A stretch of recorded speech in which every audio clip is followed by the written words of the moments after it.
Coming up on this edition of the Stingray Show, we are going to be joined by a guy who is not only a professional wrestler, but also is now a mayor as well as an actor. The WWE Hall of Famer Kane, aka Mr. Glenn Jacobs, will join us on this edition of the Stingray Show right here on Tide 100.9.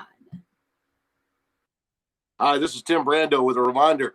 Those of you on Tide 100.9, look out. You're about to feel the buzz of Stingray. This is Stephen Ray, a.k.a. Stingray, coming to you live from Tuscaloosa, Alabama. I'm Heath Hopkins. I'm here in DeSoto County, Mississippi, right outside of Memphis, Tennessee. I don't know if you want me to get mad. I don't know if you want me to get mean. I don't know if you want me to get rowdy, but that's what I'm about to do. Worst defense ever! We are Mississippi State! Fear the Bills! How many chicken wings you eat in a sitting? And you just look, ballpark it. 4. What? 4 chicken wings, my. And Heath, any thoughts on our show moving forward? Hey, to everyone in Tuscaloosa listening here on Tide 100.9. With the Stingray Show, if you don't like it, you better learn to love it, because it's the best show going today, baby. Woo!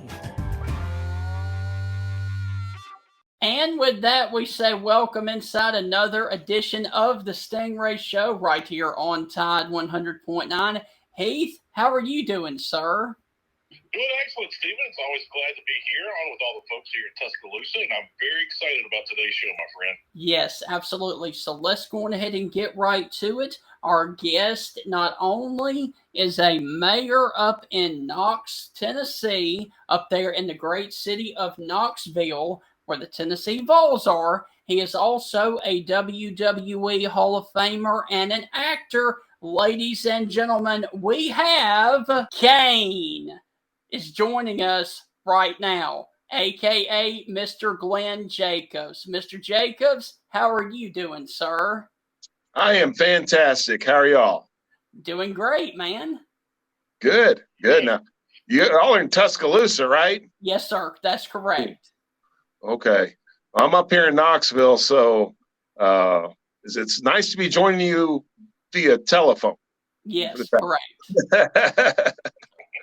Heath, go ahead. Mr. Jacobs, so glad for you to join us today. Glenn, I wanted to ask you, I was doing a little research on you, and it looks like you were a military brat growing up. It looks like you were born in Spain. Talk about your upbringing very quickly before we get started with the show. Yes, sir. I was born in Madrid, Spain. My dad was in the Air Force at the time.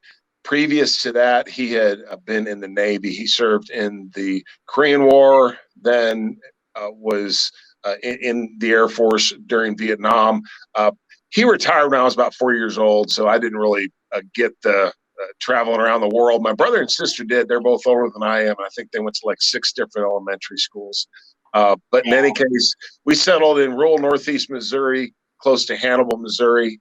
Ever since I was a little kid, I always wanted to play sports, wanted to play professional baseball.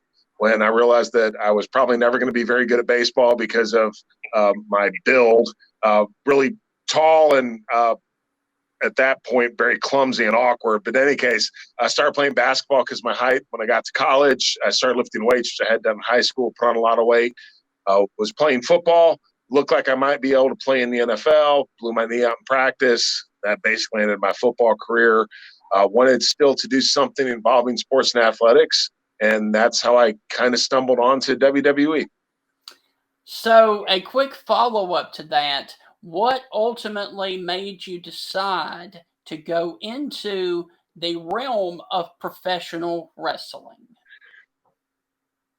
As I said, I couldn't play football anymore because of my knee, so I went to the Chicago Bears camp, but couldn't pass physical. And was just looking for something to do, man. I'd always wanted to play sports. My degree's in English, so I was going to teach and coach if playing didn't pan out for me. But nevertheless, it had always been my dream ever since I was a little kid to be an athlete. be a professional athlete.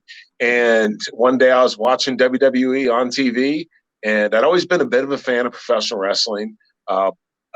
When I was a little kid, watching growing up, and kind of went away from it when I started playing sports myself and got busy with basketball and then football. But nevertheless, always been a bit of a fan. And one night I'm watching like Hulk Hogan on TV, and I thought to myself, wow, I kind of look like those guys. I'm a big dude, a pretty good athlete, and why not? I thought I might be good at it, got some training from some local people, and found out that I really loved it. I loved both the athletic part of it as well as the storyline and the drama part of it. And I thought I'd give it a shot, and things turned out pretty well for me, thankfully. That's awesome. You were talking about your English lit degree there in college and wanting to teach and coach, and I was going to ask you about that.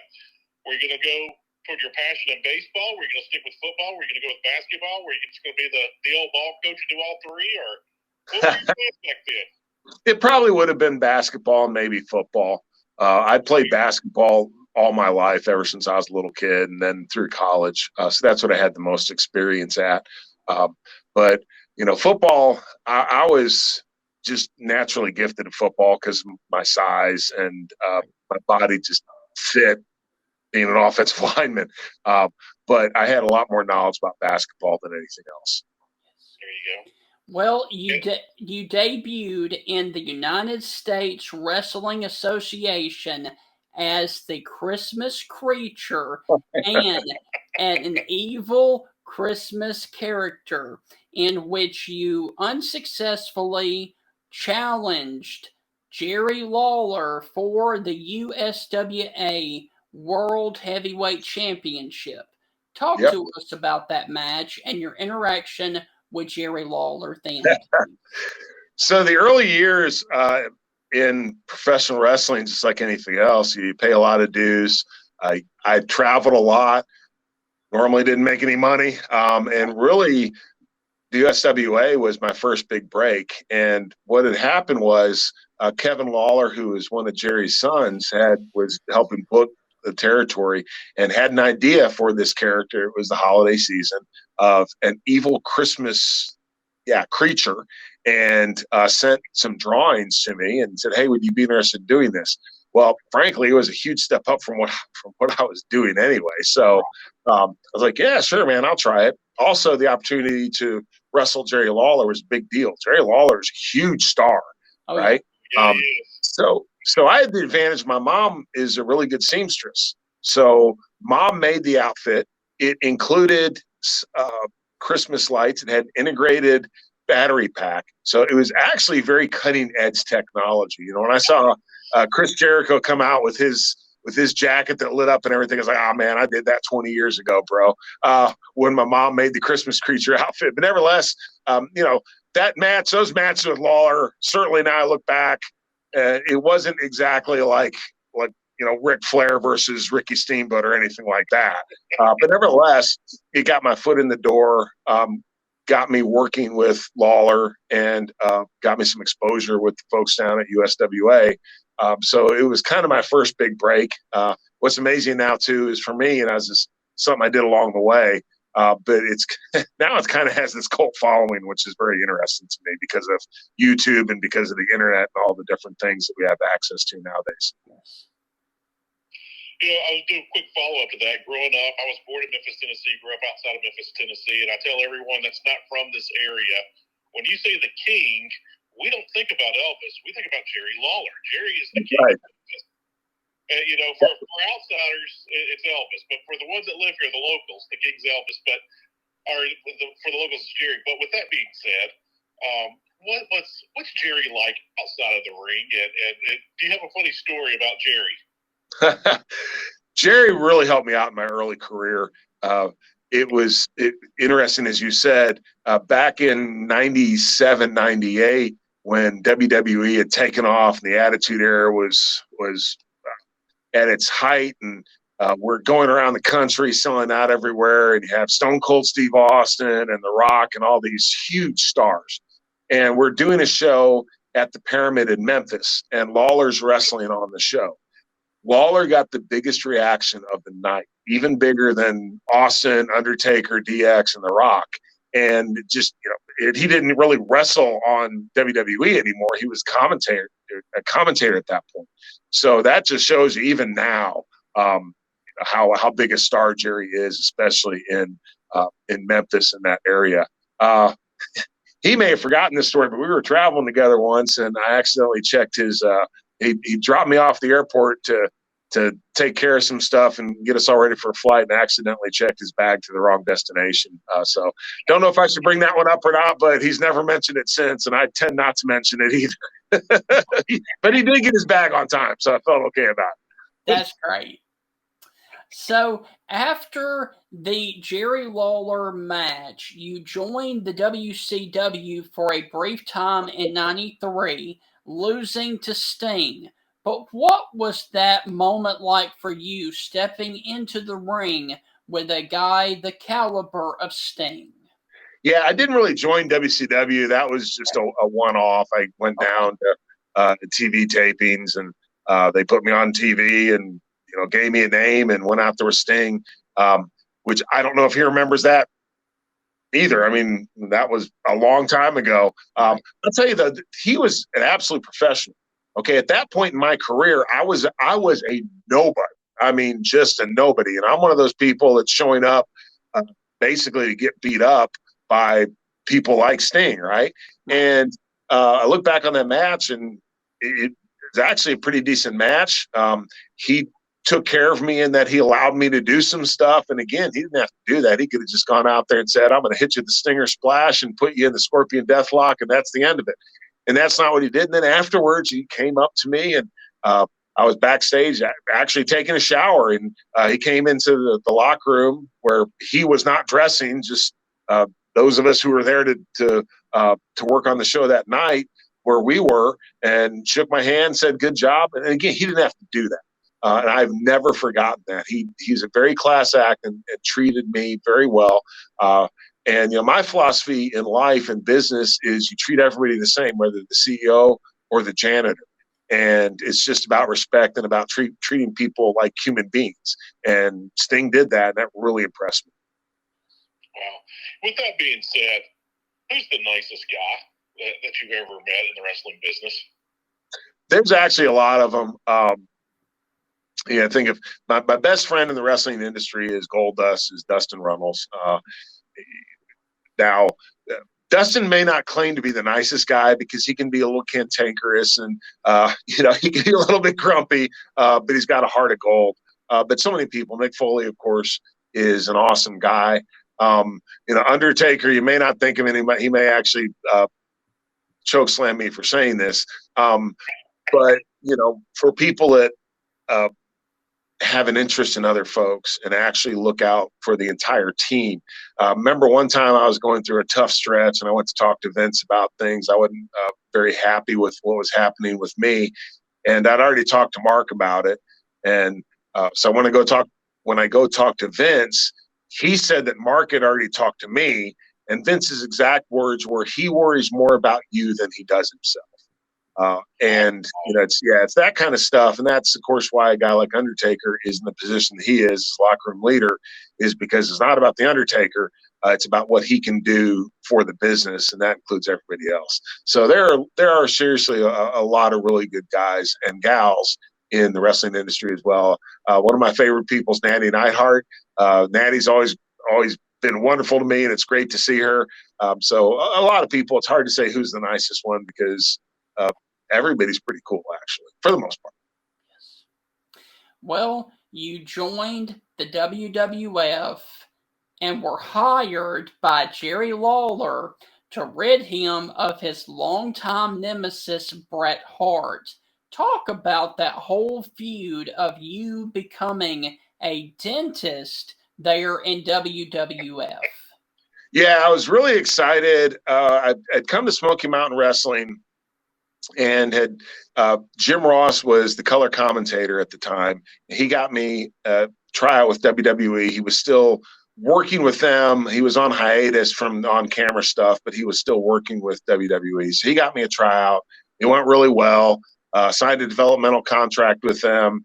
And I'm all excited. I'm over the moon, man. 'Cause, again, ever since I was a little kid, all I ever wanted is to be a professional athlete. And I was like, wow, it's happened. I'm going to be a WWE superstar. So I get flown from Knoxville up to New York, LaGuardia Airport, and taken in a limousine to Stamford, Connecticut, which is the headquarters of WWE. It's about half an hour drive. I'm a country boy from rural Northeast Missouri. I've never been in a limousine in my life, man. So I'm just over the moon thinking this is awesome, right? I'm like Ric Flair. I'm limousine riding, jet flying, the whole deal, right? So go to meet with Vince, and Vince asked me if I had ever been afraid to go to the dentist. And I thought that it was some kind of mind game that he was trying to figure out something about my underlying psychology. So, I don't know. I've never really been afraid to go to the dentist. I'm like, no, sir. And so when he told me he had an idea for a character, it was a wrestling dentist, Isaac Yankem. And then he does the Vince laugh, and he goes, get it? I yank him. And I'm just looking at him and thinking to myself, this is the most powerful man in the wrestling industry. So I cannot reveal what I'm thinking, because what I was thinking was, dude, you flew me all the way up here from Knoxville to tell me I'm going to be a wrestling dentist? That's the worst thing I've ever heard in my entire life. So anyway, and remember going back home and thinking, they're never going to do that. They'll figure out something else. Well, Vince seriously loved the idea and thought it was not a rip. It was not a joke. I mean, he thought it was a great idea. I couldn't sink my teeth into it, pun intended.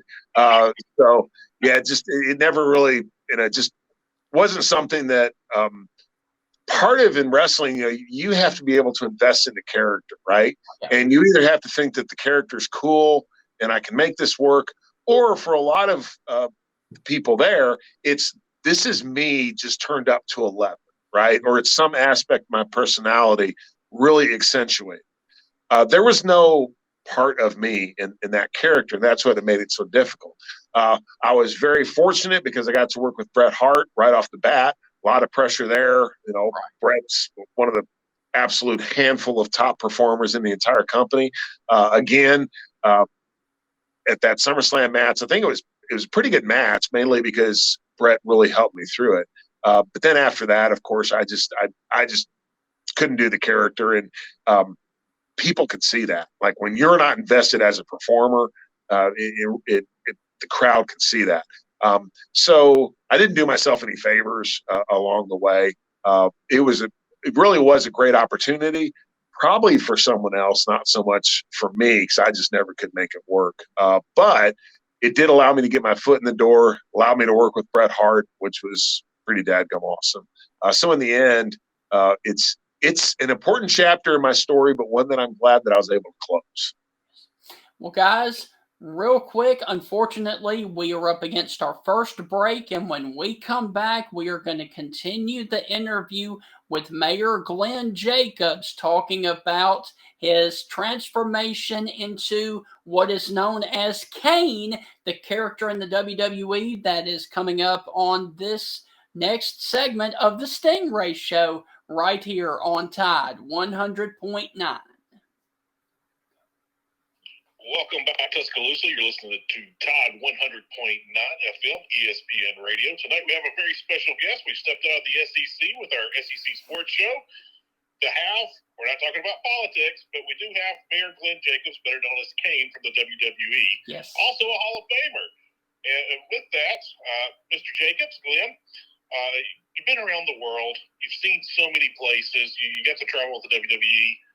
You already talked that your father was in the Air Force. You were born in Spain, but you didn't get to have that experience, as you talked about in the first segment. But what were some places that you've been to where you've wrestled and you're like, wow, this place is neat? Or growing up, as you said, in Missouri, hey, I've always seen this in pictures or in books or on TV, and I've always wanted to be there. What were some of those places for you? Oh, man, one of the great advantages of being in WWE is you literally go all over the world. I've been on every continent except for Antarctica. I think I can count almost 50 countries, of course, all 50 states. So just everywhere around the world. when I think about specific places, Madison Square Garden, of course, pops to mind, the world's most famous arena. And the first time I went there, just unbelievable experience. Then also got to go to Japan quite a bit, actually. I went to Australia. I spent 2 months in Australia filming a movie in the early 2000s, which was an amazing experience. One of the coolest places I actually ever went was in Brussels, Belgium. They have, it was called like the National Forest Arena, I think was the name of the place, but it was this old building. And when you come into the arena, the bus would go under the building itself down to a parking garage, which was old. It looked like it could have actually had horse-drawn carriages down there. It was that old. But on the walls was graffiti and tags from like all the different groups that had played there. So you had like the Scorpions had painted stuff on the wall, and everyone you could think of. And this thing was probably 200 feet long, right? And it was just really cool to see that. South America as well, a little bit, of course, all through Europe and a little bit through the Middle East. And even, one of my favorite places is actually, this doesn't sound like anything exotic, but I love the Maritimes in Canada because it's just kind of cool to go up in Halifax, as well as like Charlottetown, which is the original capital of Canada. So I had to see a lot of stuff. Now, we were always traveling and always had a show to do, so it wasn't like I got to hang out and actually see a whole lot of stuff. But it was cool to, sometimes just be in a place and be able to see something really unique. Yes.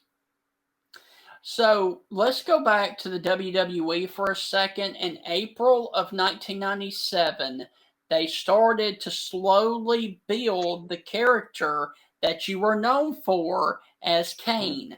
Talk about how that whole story came about, please. I was in USWA at the time, and I got a call that they had an idea for me. And I don't remember who called me. I don't remember quite how that took place. It might have been Jim Cornette. It might have been Bruce Pritchard. But in any case, so I call up there and it was like, hey, we have an idea. You're going to be the Undertaker's brother. Like, okay, that's awesome. We're going to put you under a mask because I was coming off of the Isaac Yankem and then the fake Diesel characters. So we're going to put you under a mask and you're going to be the Undertaker's long lost brother. Now, initially, this whole thing was supposed to have been hot-shotted. Okay, it was just one match because they needed someone to have a match with Undertaker. Around that time, Vader, that was when Vader got arrested in Kuwait. So he had been Undertaker's opponent and he was incapacitated for the moment. And that's kind of where they got this idea out of desperation, really. But Vince liked it so much that he was like, why are we just going to waste one match? This thing has legs and it's an awesome story. So we actually need to build this. And instead of just building the story for one match, it needs to be a long-term storyline around this character. And I think that this was the greatest bit of epic storytelling WWE's ever done. I mean, it's like mythology, right? Because you have these two characters that had a shared history outside of WWE. So again, it was really somewhat mythological. And, I was thrilled just to have the opportunity to work with Undertaker. I'd had a couple failed gimmicks. So no matter what, this was a huge step in the right direction. And then, it was just a really cool, awesome concept. And I had meetings with Vince and Jim Ross and Bruce Pritchard and, going over things like what did the costume look like and all this different stuff. So the other thing was they are very invested in this, and the company wants to see it succeed. Undertaker wants to see it succeed. So for me, I knew that this was make or break. I mean, I would never get an opportunity like this again, certainly never get an opportunity as big as this one again. So I had to make it work. So on the one hand, I was really excited because of the opportunity. On the other hand, there was some anxiety and trepidation because this was it. And, basically I'd been given this thing on a silver platter, but then I had to mix metaphors here, but I had to carry it across the goal line, right? And that part of it was up to me. So luckily at that point in my career, I realized that I could do this. And that's where the earlier failures actually helped me, because I'd been there for 2 years by now, and I knew what it was all about, and I knew that I could pull it off. Wow. So with all of that, I mean, when did you feel like your character actually made it? Like, wow, this is going to be a very permanent thing. When did you get comfortable knowing that, hey, I'm going to be around and I'm going to be a superstar? It was at State College, Pennsylvania, and that was right before, I think it was the Royal Rumble or maybe Survivor Series. It was Survivor Series in San Jose, California, I believe. And that was the one where Undertaker and Shawn Michaels had the casket match, right? And at the end of the match, I came out and beat everybody up and then turned on Undertaker, chokeslammed him in the casket and set the casket on fire. Right. At State College, we did a thing where we were teasing Undertaker and Kane coming together. And the idea was that way no one would see the swerve when we did the business at the pay-per-view. So Undertaker is in the ring, and Triple H and Shawn Michaels have attacked him. They've beat him down. Remember, Triple H was on crutches. He'd hurt his knee or something. So he's beating him with crutches. They're beating him up. And the crowd started chanting, "We want Kane." And I actually get goosebumps even thinking about it now. And that was the moment that I realized that, oh, my gosh, there are 15,000 people chanting, "We want Kane." And it's like, I think this thing might have legs. And then, of course, because that's ultimately, I think what people wanted to see is, it's cool to see Undertaker and Kane fight. But what they want to see is Kane and Undertaker fight other people. And, and then that was kind of the first tease of that. So that one was just, like I said, I'd never experienced that before, that kind of just, crowd reaction. And then I came out, of course, the roof blew off the place and go down, and I clean house on DX and all this stuff, and get up at the top of the stage and do the Undertaker thing where I go down and kneel and all that. And the audience had no idea that was actually the kiss of death for him. So it was a really, really good bit of business that we did. That's awesome. All right, so let's go to 1998, and a lot of people were upset about this. At the King of the Ring, you defeated Stone Cold Steve Austin in a first blood match to become the WWF champion. However, one night later, you lost it again to Stone Cold Steve Austin. How upset were you that you only held the championship for one day? I was not upset at all, actually. I was really happy because the stipulation of the first blood match was if I didn't win, I set myself on fire. Right. So that's a lot of incentive to actually win the match. But nevertheless, winning the title was amazing. But that next night in Cleveland, dropping it back to Austin, that was off the hook. I have never been in front of a crowd that was that electric. All they wanted to see was Austin kick my butt and win the title back. And I think that also to that point, I believe that was the highest rated segment of Raw up until then. And I kind of feel like, and this is not because of me, obviously, but I kind of feel like that match and that segment really helped. It was like a booster rocket. We were already on our way, and I think that helped shoot it a little higher because, it gave Austin a credible opponent. I don't think anyone could believe that I actually beat him the night before. Okay. And that's what they wanted to see, was they wanted to see Austin come back on top. And then as a bonus, that was also when you got the tease of the Brothers of Destruction, because it was kind of the first time that Undertaker came out after the match and chased Austin off. So that was the first time that you'd seen Undertaker and Kane in the ring in a hostile, non-adversarial role.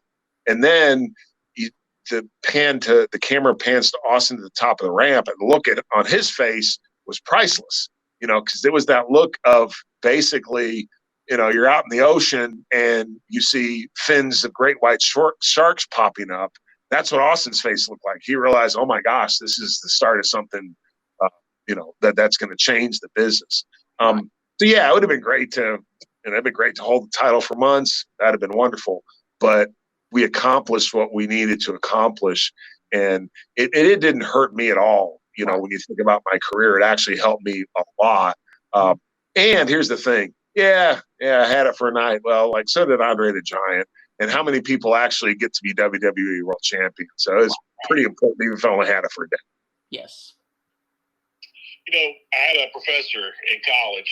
He was also my advisor, Dr. Andy Valentine, and he did a study with WWE back in the day. And I remember him telling me one day after class, he said, man, we're here doing the study. And he said, we're talking to all these wrestlers. And he said, there's one guy over in the corner that's keeping us laughing and keeping us in stitches. And I was like, I don't know who this guy is. And he was a big fan. And so anyway, come to find out, it was you. Oh. Before they were letting you talk and everything. But with that, Dr. Gilligan was so impressed with your humor and keeping everyone laughing. But who was the funniest guy that you ever worked with in WWE? Oh, again, there's quite a few. Owen Hart was awesome, and of course, Owen would rib himself just to make everybody laugh. Okay, he didn't care who the target of his practical joke was. And sometimes it did. It backfired on him, and he was okay with that. Road Dogg's also just, a really funny dude naturally. And Daniel Bryan was another, his humor is a little different, but nevertheless, just a really fun guy to be around. Yes. A quick follow-up to that. It looked like back in your career when you were tag teaming with Daniel Bryan and Team LES, it looked like you were having a ton of fun. But what was the most fun you ever had in your career that you just thoroughly enjoyed it? That was one of them.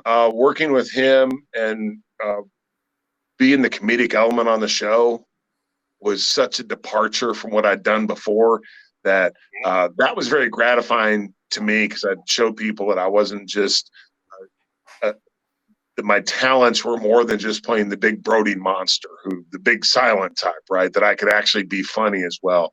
And then just that run with Undertaker, the initial run, was just unbelievable. I mean, it really was. And traveling with Paul Bearer, and again, going around the country, going around the world at a time when the wrestling business was the hottest thing in entertainment.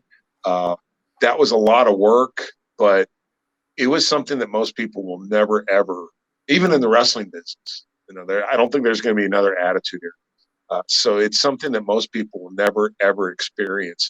We had like a 2-year stretch where we sold out every arena that we went to, which is just unbelievable. And just never see that. I'll never see that before. Closest probably ever came was the Hulk Hogan era. And I still don't think that was where got to where the Attitude Era did. So, they're different times, but nevertheless, each was fun in its own way. And then also just my overall career. I mean, I got to work with so many great people, got to do so many cool things, see so many amazing things, be involved in so much stuff. I've been very blessed to have lived the life that I had and had the career in WWE that I did. All right. In 2001, at the Royal Rumble, you eliminated 11 superstars. Tell us how difficult it is to go through a Royal Rumble match when you have 30 superstars coming in all at different times, but there's still a lot of bodies they are in the ring at one time. Yeah, it is very difficult. I don't like Royal Rumbles that much, actually. Not Royal Rumbles. I don't like Battle Royales that much. I know a lot of people that Royal Rumble's their favorite event of the year. because of everything that's involved there as far as getting the title match at WrestleMania and all that stuff. But as far as a battle royal, a lot of times they're kind of boring, and there's a lot of people in the ring and not a whole lot going on. Obviously, the Rumble's different, but nevertheless, the format of battle royals is not my favorite match. And part of it too is, you have all this stuff going on, and especially with the Royal Rumble, that is incredibly complicated. Yeah. And I was in the ring for almost an hour. So the problem is you have to not only remember what you need to do, but also what everybody else needs to do as well. Right. Because if one little thing goes wrong, it messes everything up. So again, there's anyone that can do that, and seen people like Shawn Michaels, Ric Flair, Rey Mysterio, and others that can stay in there for that long and make a good match. I think that's one of the signs of a true professional. There were a lot of great spots along the way. Never forget coming out with Honky Tonk Man and taking the guitar from him and hitting him over the head with it. Never thought that would happen for me.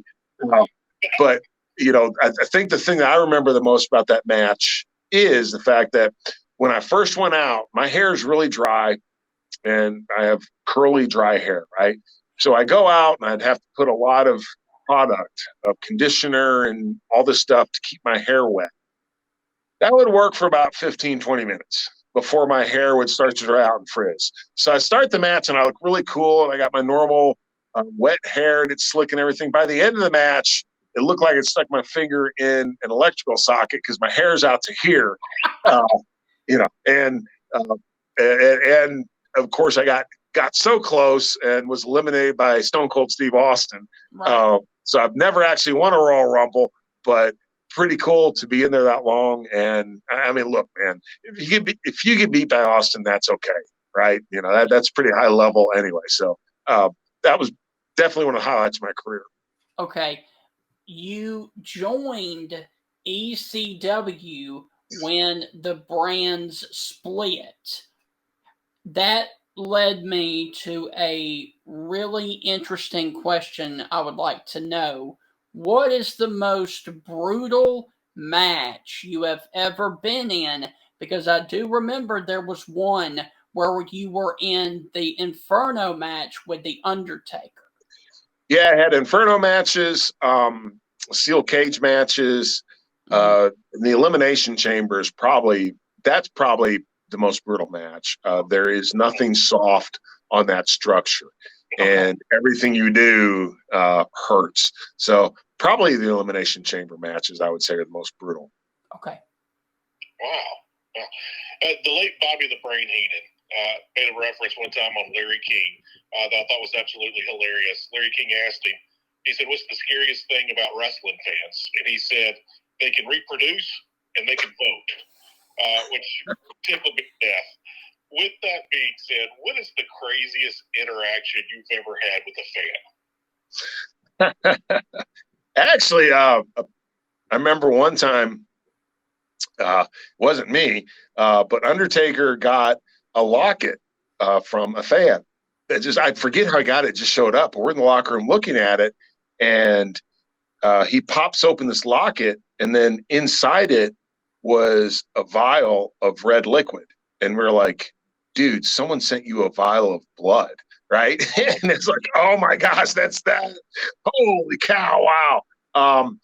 And then I've had, I remember one time too, I was at an autograph session, and this lady comes up to me, and this was before I was talking. This is probably like 98 or something like that. And a lady comes up to me, and she had a homemade doll, right? And it was big. It was probably a foot tall. And she asked me if she could have a lock of hair.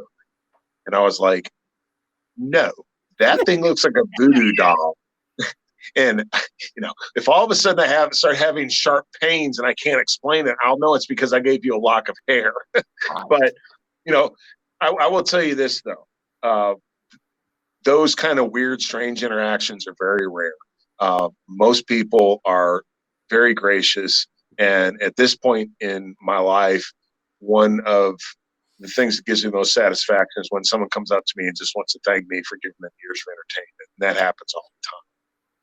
Well, guys, we are up against our last break, and when we come back, we are going to get into Kane's unmasking, and we're also going to talk about his political venture there as being mayor. That's on the other side of the break. You're listening to the Stingray Show right here on Tide 100.9. Welcome back inside the Stingray Show right here on Tide 100.9. Our guest today is Mayor Glenn Jacobs of Knox County and also WWE Hall of Famer Kane. And Kane, I would like to know, there was a match that you ultimately lost that led to your unmasking. Talk about the transition of going from the masked Kane to the unmasked Kane. How difficult was that of a transition for you? I felt that I had gone as far as I could in the mask. The mask was amazing because it added mystique to the character, made the character very mysterious.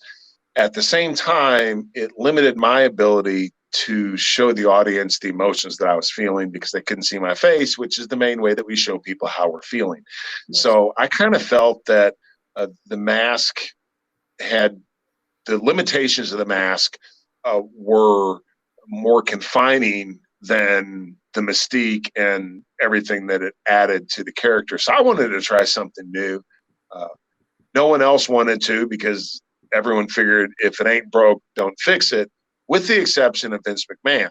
And of course, obviously the two most important people were Vince McMahon and me. And we were both on board with taking the mask off.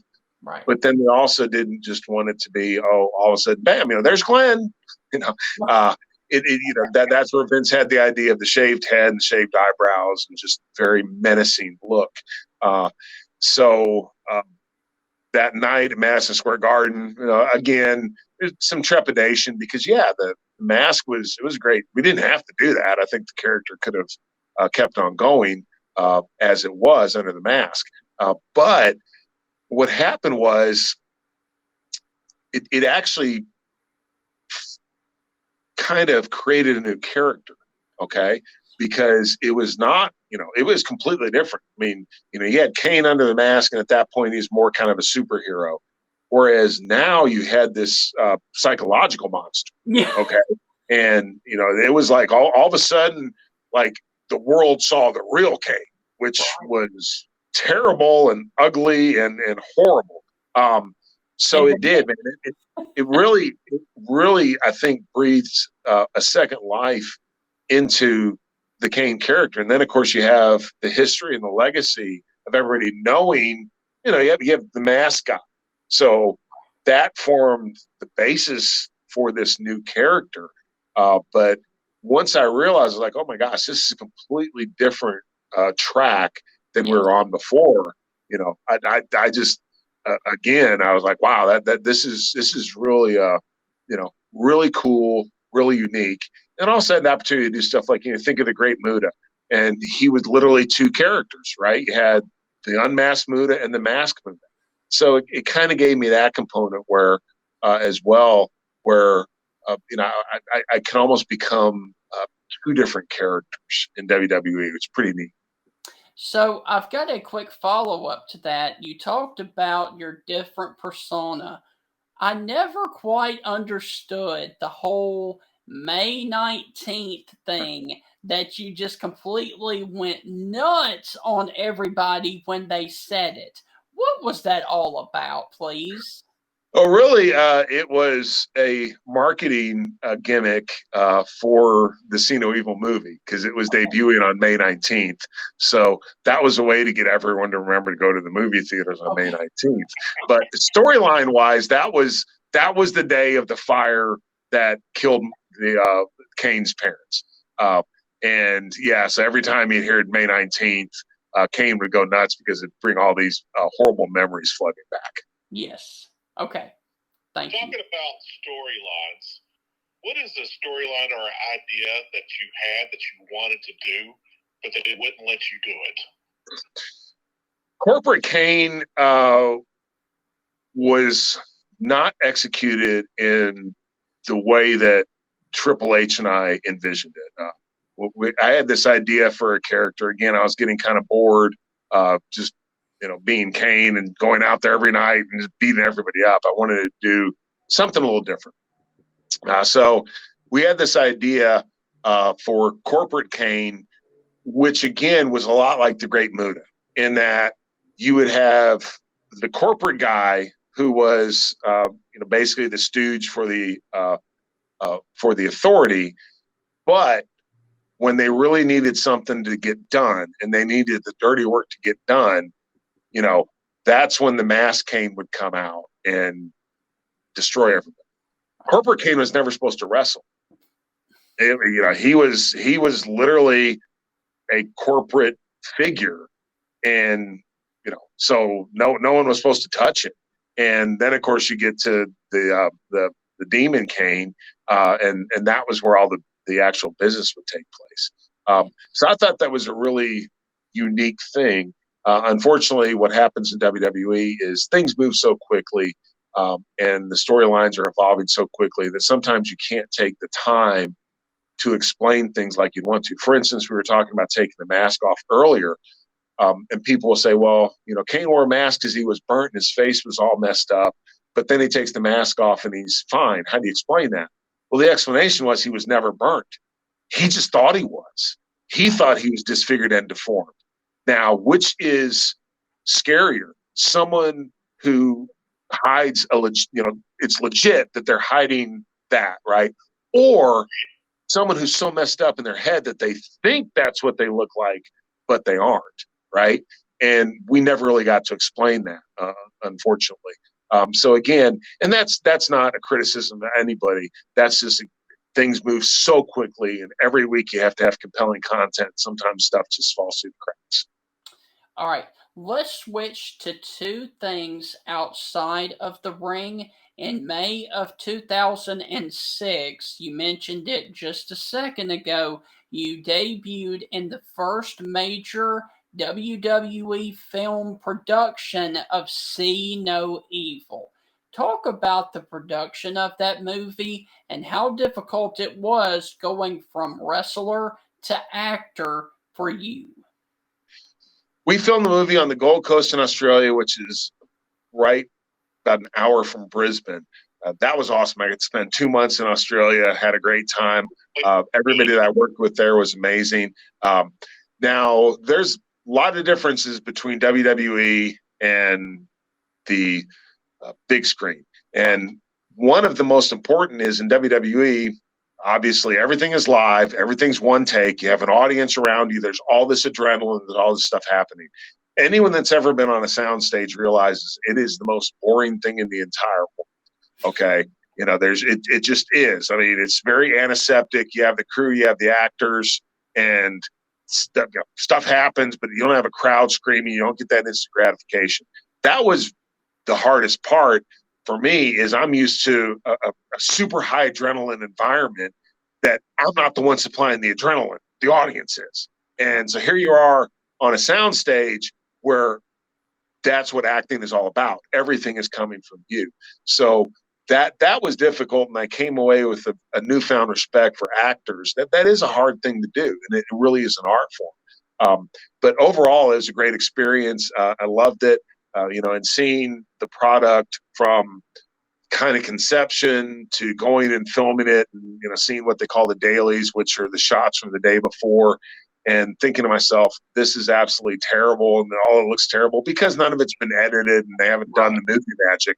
Then to actually see the final product and to realize, wow, that was pretty good, and it looked like a real motion picture. And it was also WWE's first one. Yes. So again, a great experience. Okay. In 2002, while as Kane, you had the opportunity to appear as a special WWE edition of The Weakest Link, in which you won. Talk about that experience and what that meant to you to win that game show, please? Yeah, again, that was really cool. I was a last-minute substitution. I forget who was supposed to be on, but they couldn't make it. So they literally like, hey, do you want to do this? And I'm like, yeah, sure. So get to go out to Burbank, California, film the show, hanging out with all of our guys, but then also the people from the Weakest Link. And we all played for charity. My charity was St. Jude's Hospital there in Memphis. I was fortunate enough to win, and St. Jude's got $82,000 from that. And it was just really cool. But again, and it was actually came down to me and Bubba Ray Dudley were the two last people that competing for the Weakest Link. And I guarantee you, if you'd asked the people at home who the two finalists would be, they'd have never picked Kane and Bubba, but that's who it was. So that was pretty cool. And I remember, if memory serves me correctly, Big Show was the first one eliminated, correct? I don't remember, actually. Yeah, you talked about going out to Burbank and meet some folks there on the game show.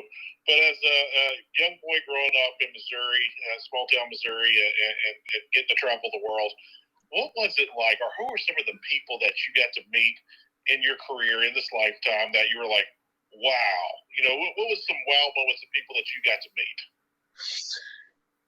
So one night, Nicolas Cage is just hanging out backstage, and he had his son with him, and they come up and ask for a picture with me, right? And I'm going, dude, you're Nicolas Cage, right? And that was pretty amazing. And it also, I forget, it was one of the members of the band Kiss, and their kid was like a huge Kane fan, right? And I'm just going, wait a second, dude, you're with Kiss. And then also getting to work with Pete Rose. Now, I was a St. Louis baseball Cardinals fan. I did not like the Reds, so I kind of had this natural hatred of Pete Rose just from my baseball days. But he's a really he could have been a great heel in professional wrestling if he hadn't had what should be a Hall of Fame baseball career. But that was really cool. Also got to work with Drew Carey at a Royal. That was the Royal Rumble I was actually in for the hour and everything. So there's a lot of folks like that. Some of whom I'm forgetting at the moment because I got kind of put on the spot. But it's neat to see those folks, and then also the fact that so many of them are celebrities and they love WWE and they love what we do, and that's pretty neat. I have going to be a quick follow up I had, Stephen, is who were you shocked that you ever met that was a wrestling fan?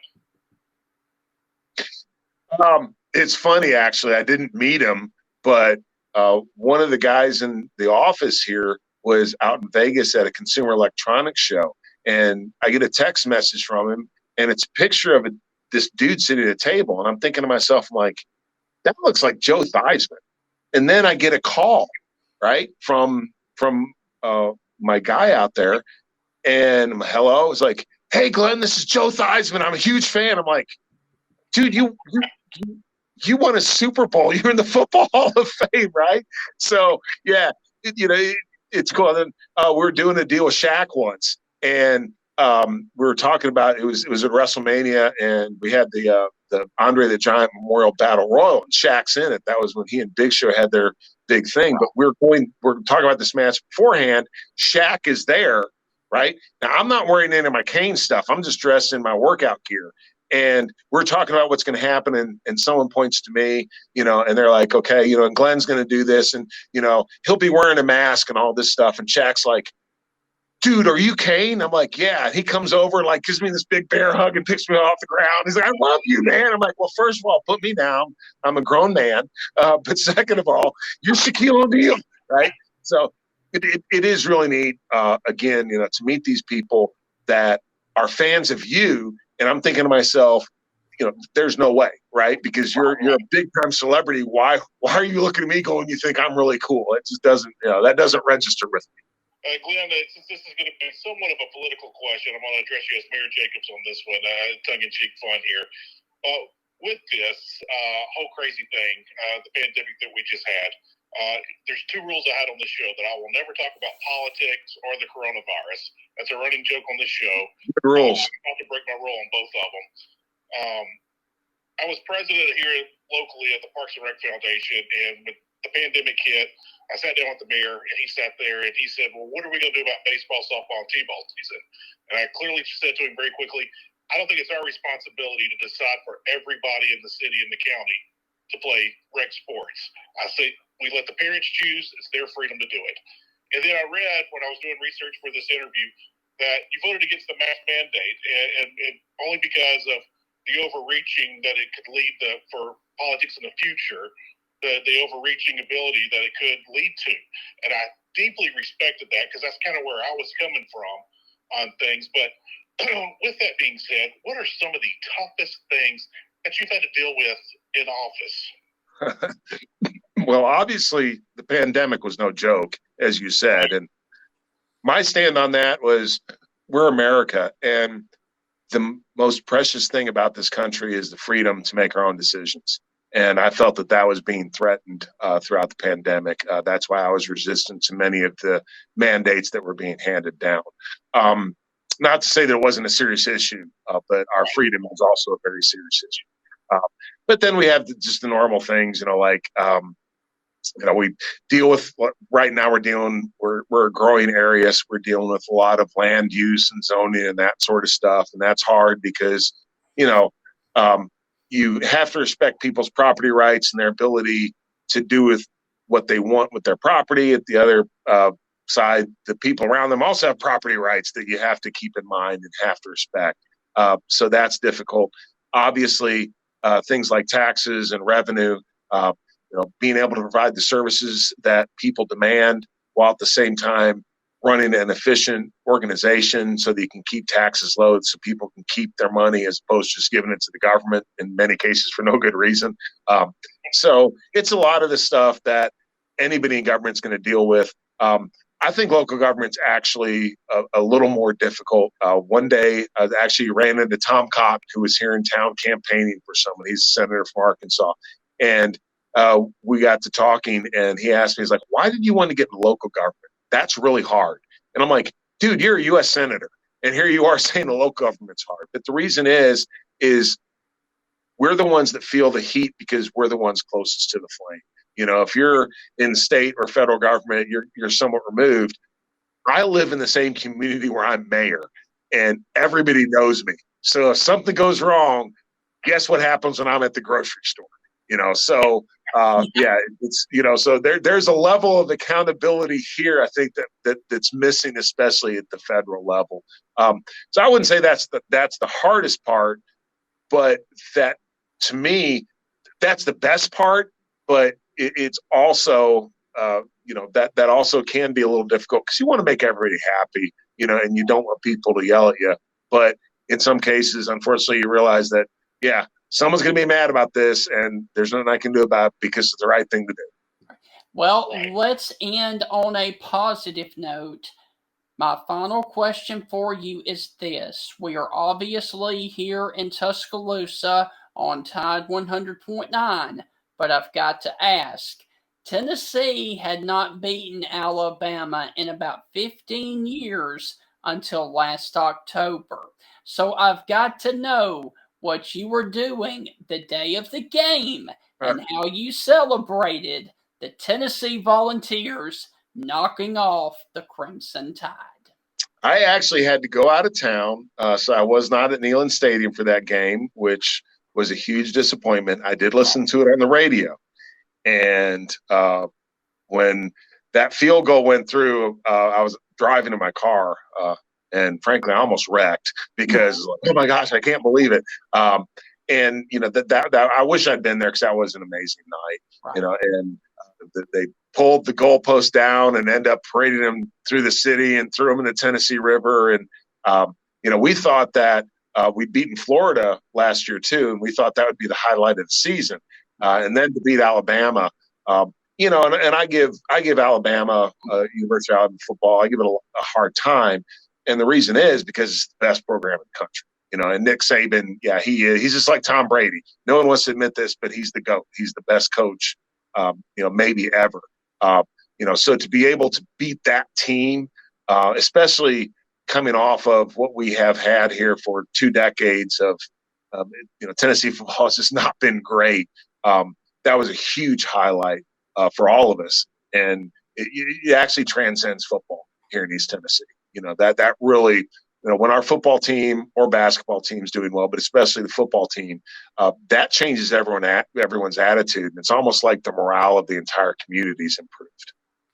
So, Mr. Jacobs, we really do want to thank you immensely for this wonderful interview and taking time out of your busy schedule. And before we let you go, is there anything that you would like to give a shout out to, or please tell people where they can follow you on social media? You can follow me on Twitter. My handle is at Glenn Jacobs TN, 2 N, so it's GLENN. JACOBSTN, and then also on Facebook and Instagram as well. And I just like to say, go Vols. Yeah, that's awesome. Excellent. Well, hey, thank you guys so much. Yes. Thank you. Thank you. Appreciate it. Yes, sir. Y'all take care. Thank you. Thank you.